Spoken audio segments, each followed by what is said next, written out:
അർഹമർറഹീമായ കരുണക്കടലായ കാരുണ്യവാനായ കരുണയുടെ നിധിയായ രാജാതിരാജാവായ രാജസംഗീതാവായ ഞങ്ങളുടെ സൃഷ്ടാവായ ഞങ്ങളുടെ അല്ലാഹ് നിന്നിലേക്ക് കരം ഉയർത്തപ്പെട്ടുകൊണ്ട് നിന്നോട് യാചിക്കുന്നു റബ്ബേ.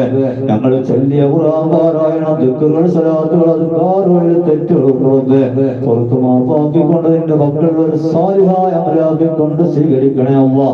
ഞങ്ങൾക്ക് അനുവദിച്ച് നൽകിയിട്ടുള്ള സമയത്തില് ഏറ്റവും ഇഷ്ടപ്പെട്ട ഒരു സമയമാക്കിക്കൊണ്ട് മജ്‌ലിസിലിരുന്ന സമയം നീക്കപ്പോൾ ചെയ്യണേ അല്ലാഹ്. അല്ലാഹുവേ കാരുണ്യത്തിന്റെ റബ്ബേ ഇന്നത്തെ ദിവസത്തിന്റെ ബർക്കത്ത് കൊണ്ട് കാരുണ്യത്തിന്റെ റബ്ബ് ഞങ്ങൾക്ക് ഉത്തരം നൽകണേ അല്ലാഹ്. ഇന്നത്തെ ദിവസത്തിന്റെ ബർക്കത്ത് കൊണ്ട് ഈ സമയത്തിന്റെ ബർക്കത്ത് കൊണ്ട് ഞങ്ങൾ ചൊല്ലിയ ഖുർആൻ പാരായണത്തിന്റെ ബർക്കത്ത് കൊണ്ട് വിളിക്കപ്പെട്ട അമ്പിയാക്കൾ ഔലിയാക്കൾ മഹാന്മാരുടെ ഹക്ക് കൊണ്ട് അല്ലാഹുവേ